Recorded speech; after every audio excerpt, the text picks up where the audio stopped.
Dans cette vidéo, je vais vous donner le point de repère qui peut tout changer dans votre swing. Et je dois vous dire que ce point de repère, il est inspiré par un joueur que j'adore. Peut-être que si vous êtes fan de golf comme moi, vous l'adorez aussi. C'est Justin Rose. Des élèves qui m'a posé la question après avoir regardé à la Ryder Cup en disant « Mais Lewis, Justin Rose, il fait un coup d'essai quand même qui est très particulier. » C'est-à-dire que quand on voit Justin Rose prêt à attaquer son drive en Ryder Cup aux États-Unis, il est là en fait devant des milliers de spectateurs à faire un coup d'essai où ça ressemble à ça. On le voit faire ce mouvement-là. Et en fait, on m'a posé la question, Lewis, mais pourquoi il fait ce mouvement-là alors que son swing ne ressemble pas à ce qu'il fait dans son coup d'essai? Donc du coup, il y a deux sujets dans cette vidéo. La première, petit aparté, c'est qu'il y a une différence entre la sensation et la réalité. Le coup d'essai, est-ce qu'on doit reproduire le coup réel dans le coup d'essai? Non.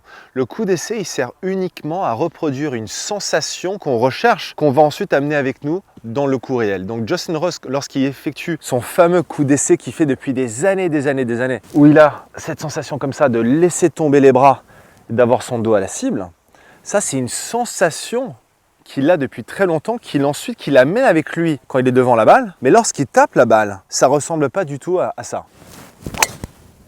Rentrons en détail de ce qui se passe de très positif comme point de repère dans le coup d'essai de Justin Rose qui peut vous aider également. Parce que j'aime jamais, et c'est pour ça que même moi je ne voudrais pas copier le swing de quelqu'un d'autre, on a tous notre propre signature de swing. Mais en l'occurrence, quand on parle de s'inspirer de sensations que d'autres joueurs font, d'autres joueurs qui sont réguliers, ça c'est assez intéressant. Dans le cas de Justin Rose, la façon où lui-même le décrit, c'est la sensation de garder le dos à la cible dans la première partie du downswing. La première partie du downswing, c'est la transition entre le sommet du backswing et le downswing, d'accord? Donc la première partie du downswing ici.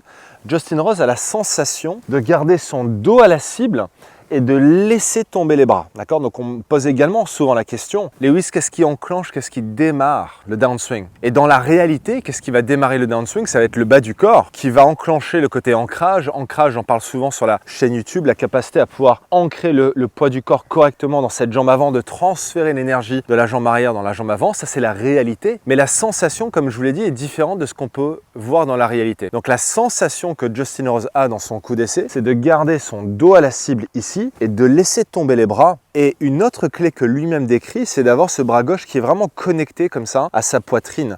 Et ça permet au club à rentrer dans ce qu'on appelle le couloir, le slot en anglais. Donc en l'occurrence, le club rentre dans ce couloir ici. Et quand le club rentre dans le couloir, la tête de club se retrouve, j'espère qu'on le voit bien à la caméra, la tête de club se retrouve en ligne avec l'avant-bras droit. Je vais juste me mettre de profil de l'autre côté pour que vous puissiez voir. Regardez, la tête de club se retrouve en ligne avec l'avant-bras droit ici. Et donc le fait de garder ce dos à la cible et de laisser tomber les bras ici, ça permet au club d'être dans un plan beaucoup plus neutre, ce qui va créer des bonnes choses à l'impact. Souvent, ce qui se passe quand le dos n'est pas forcément à la cible, c'est-à-dire que quand on enclenche la rotation du haut du corps trop rapidement dans le downswing, vous voyez bien que maintenant, la tête de club voyage à l'extérieur des mains. Ça, les amis, ça c'est l'une des positions les plus dangereuses que je vois quand on parle de manque de régularité dans le jeu. Souvent, c'est l'une des choses que je regarde le plus, c'est ça. On a tous, vous savez, on a tous notre signature de swing. Mais ce qu'on retrouve souvent chez les joueurs qui sont les plus réguliers de la planète, peu importe leur style de swing, c'est qu'ils ont tous un point en commun. Quand les mains arrivent à la hauteur des hanches ici, la tête de club est très souvent en ligne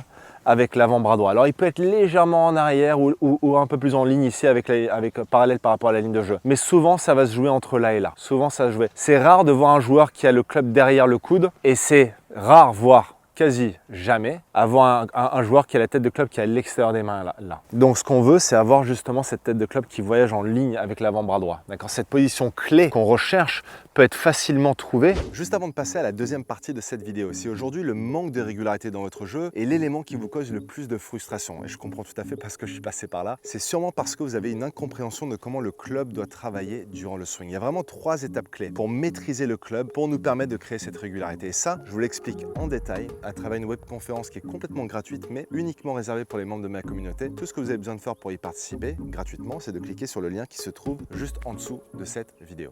Cette position clé qu'on recherche peut être facilement trouvée avec cette sensation du dos à la cible avec les bras qui tombent. Donc dos, bras qui tombent. Et la raison pour laquelle j'adore ça, parce que c'est quelque chose qu'on peut facilement amener avec nous sur le parcours. Vous savez, je dis tout le temps aux élèves de l'académie, la seule chose qu'on peut amener avec nous sur le parcours, c'est des sensations. Je déteste être positionné devant la balle et commencer à réfléchir à ce que je dois faire techniquement. C'est horrible. C'est-à-dire que quand je suis devant la balle et je me dis alors ok, allez, il faut que je ramène le club plus à l'intérieur, et puis il faut que je me mette comme ci, puis que je fasse ça, et là tout d'un coup le cerveau commence à mouliner et le parcours n'est ni le moment ni l'endroit pour commencer à réfléchir à 4000 choses techniques. Il faut jamais faire ça les amis. Il faut toujours amener avec vous le plus possible sur le parcours une sensation clé que vous pouvez reproduire dans le coup réel. Et ça, c'est pour ça que les coups d'essai sont tellement importants. Donc quand vous voyez vos joueurs préférés à la télé effectuer des coups d'essai qui peuvent paraître étranges, posez-vous la question, qu'est-ce qu'il est en train d'essayer de chercher dans ce coup d'essai? Qu'est-ce qu'il est en train d'essayer de ressentir? Je vais sur le parcours, on simule un peu une situation de jeu. Dans mon coup d'essai, je vais ressentir dos à la cible, je laisse tomber les bras. Dos à la cible, je laisse tomber les bras. Peut-être que juste le dos à la cible, c'est la seule pensée que vous avez besoin d'avoir. Vous n'avez pas besoin de réfléchir aux deux parce que souvent ce qui va se passer, c'est que quand le dos est à la cible et que vous initiez ce premier mouvement-là, les bras vont automatiquement tomber dans ce slot, dans le couloir ici, vous voyez. Donc quand vous faites ça, là normalement vous êtes bien. Donc une fois que j'ai effectué 2-3 coups d'essai comme ça, et faites les coups d'essai vraiment au ralenti pour ressentir le mouvement, plus vous allez lentement, plus vous allez ressentir les choses. Ensuite, même chose dans le coup réel. Ok, dos à la cible et je laisse tomber les bras.